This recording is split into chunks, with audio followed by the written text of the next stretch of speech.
Responsible people accept and learn from their mistakes.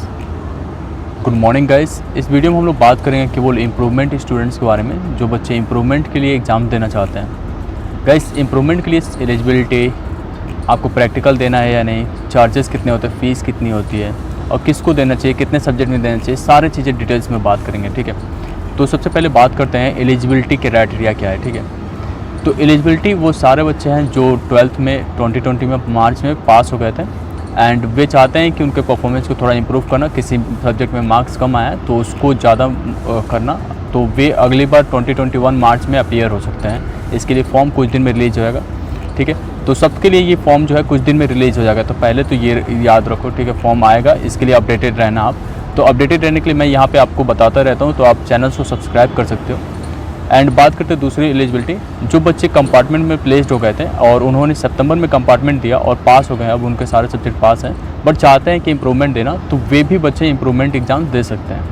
And वे बच्चे भी exam दे सकते हैं जो क्लास से 12 में या 10th में उनके 6 सब्जेक्ट थे और 5 में पास हैं और 1 में वे कंपार्टमेंट लग गया है। ठीक है, तो वे उस अब इम्प्रूवमेंट एग्ज़ाम्स के कैटेगरी में वो एग्ज़ाम दे सकते हैं क्योंकि वो ऑलरेडी पास है। ठीक है, तो सबके पास, आप लोगों के पास एक चांस होता है, तो आप अगले साल एग्ज़ाम दे सकते हो। एंड अब बात करते हैं कि आपको प्रैक्टिकल एग्ज़ाम देना होगा या नहीं। तो आपको प्रैक्टिकल एग्ज़ाम्स नहीं देना है किसी भी सब्जेक्ट का, आपका प्रैक्टिकल मार्क्स जो है फॉरवर्ड हो जाएगा। आपको बस जो है आपका जो सब्जेक्ट्स के थ्योरी हैं वही बस एग्ज़ाम देना होगा, जैसे आप थ्योरी का एग्ज़ाम देते हो। एंड साथ साथ अब बात करते हैं कि आपके एग्ज़ाम सेंटर कहाँ पड़ते हैं। तो एग्ज़ाम सेंटर बस पास में ही पड़ता है, जहाँ पे आपका इस घर है, जहाँ पे आपका पहले सेंटर पड़ा था उसी के आसपास सेंटर पड़ेगा। ये CBSE डिसाइड करेगा।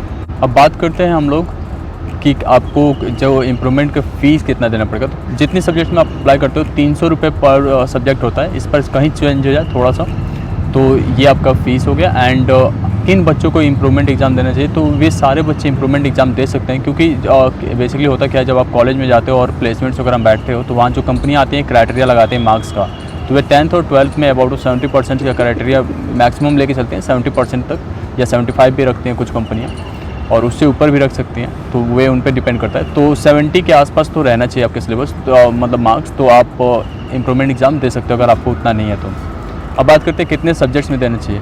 गाइस, कभी भी ये गलती नहीं करना पूरे सब्जेक्ट में देने का। अगर आपको 1-2 सब्जेक्ट में अच्छे मार्क्स हैं, जैसे 80 के आसपास हैं, 80 मार्क्स के आसपास, तो आपको उन सब्जेक्ट्स को अवॉइड करना चाहिए एग्ज़ाम देने से।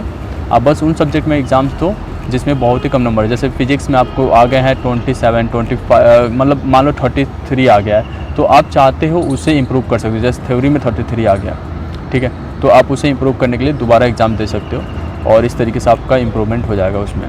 जब आप इम्प्रूवमेंट एग्ज़ाम्स के लिए अप्लाई करते हो तो एक बात ध्यान रहे कि आपको इम्प्रूवमेंट के लिए एक ही चांस मिलता है। अगर आप इम्प्रूवमेंट में कंपार्टमेंट लाते हो तो आपको जो है कंपार्टमेंट एग्ज़ाम्स देने का मौका नहीं मिलता, क्योंकि आप पास हो पहले से ही। ठीक है, तो ये चीज़ें ध्यान रखना। अब बात करते हैं आपके रिजल्ट्स के बारे में।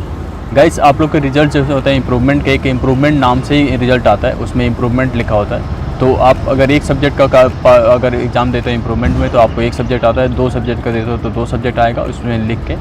एंड अगर आप 5 सब्जेक्ट का इम्प्रूवमेंट एग्ज़ाम देते हो तो आपको 5 सब्जेक्ट का इम्प्रूवमेंट एग्ज़ाम्स उसमें आएगा। एक चीज़ ध्यान रहे कि जब भी आप कहीं पे अप्लाई करते हो तो आपको दोनों रिजल्ट जो होगा, 2 रिजल्ट आपके पास हो जाएगा, तो दोनों रिजल्ट्स को आपको कैरी करना पड़ेगा, क्योंकि एक में पास है और एक में इम्प्रूवमेंट है। एक चीज़ का बस ये ध्यान रखना कि जब आप 1-2 सब्जेक्ट में इम्प्रूवमेंट अप्लाई करते हो तो इससे घबराना नहीं। जैसे कुछ बच्चे होते हैं ना जो 5 सब्जेक्ट में अप्लाई कर देते हैं और ये सोचते हैं कि 5 में अप्लाई करूँगा तो एक ही रिजल्ट इस पे आ जाएगा, तो इसका बिल्कुल गलती नहीं करना। 5 सब्जेक्ट के एग्ज़ाम देने के चक्कर में आप जो है फिर से कम नंबर ला देते हो, तो इसकी गलती बिल्कुल नहीं करना। ठीक है, तो आपको क्या करना है, जब आप 1 या 2 सब्जेक्ट में करते हो ना, तो आप किसी कंपनी में भी जाते हो, कहीं पे दिखाते हो और कोई पूछता है आपसे कि आपने इसमें इतना नंबर पाए थे, फिर आपने इम्प्रूवमेंट, तो आपका एटीट्यूड वहाँ पे दिखाई पड़ता है कि आप सच में लर्नर हो और आप जो है रिजल्ट चाहते हो, किसी भी चीज़ में आपके अंदर वो चीज़ें है।